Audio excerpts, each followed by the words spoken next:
Aujourd'hui, je vous présente un portable qui cherche surtout à rassurer. L'Asus VivoBook X15 X1504 VADICBQ4-229W. Ici, pas de promesses spectaculaires, mais une fiche assez cohérente pour le travail quotidien.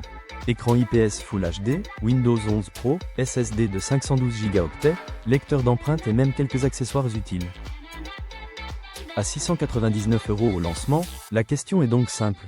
Est-ce un bon outil de bureau, ou un modèle un peu juste pour son prix? Voyons ça. Le microprocesseur. On passe maintenant à la configuration. Ce modèle embarque un Intel Core i300U, désormais aussi appelé Core 3100U chez Intel. On parle ici d'une puce mobile de 6 cœurs et 8 threads, avec 2 cœurs performance, 4 cœurs efficients, une fréquence turbo jusqu'à 4,7 GHz, et une partie graphique Intel Graphics à 64 unités d'exécution. Intel mentionne aussi un accélérateur neuronal NIA 3.0, mais on n'est pas du tout sur le type de NPU mis en avant par les plateformes Core ultra récentes.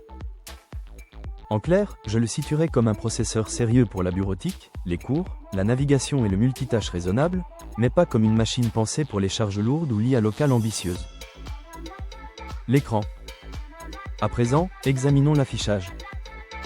Asus reste ici sur une dalle IPS de 15,6 pouces en 1920 par 1080, au format 16/9e avec traitement anti-reflet et 250 nits. Pour travailler, lire, naviguer ou regarder des vidéos, c'est un choix logique et plus agréable qu'un simple écran TN. En revanche, avec une colorimétrie assez simple sur cette famille, on reste sur un affichage de productivité, pas sur un écran qui cherche à séduire les créatifs. La finition et les matériaux. Qu'en est-il de la fabrication? Sur cette gamme X1504, Asus et la presse racontent globalement la même histoire. On est sur un châssis tout plastique, moderne, assez léger pour un 15 pouces, mais sans prétention premium. Laptop Media parle d'une construction simple avec une rigidité moyenne, tandis qu'Asus met en avant la certification 1000 STD810H, le pavé numérique, le cache webcam et la logique d'un portable pratique au quotidien. Mon avis, c'est qu'on a ici un PC rationnel et honnête, pas un produit valorisant par ses matériaux. L'usage au quotidien. On arrive au concret.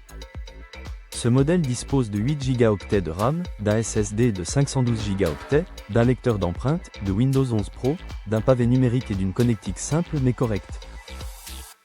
Je trouve aussi intéressant qu'Asus ajoute ici une housse de protection et un adaptateur USB-A vers Ethernet, ce qui renforce un peu son côté prêt à travailler.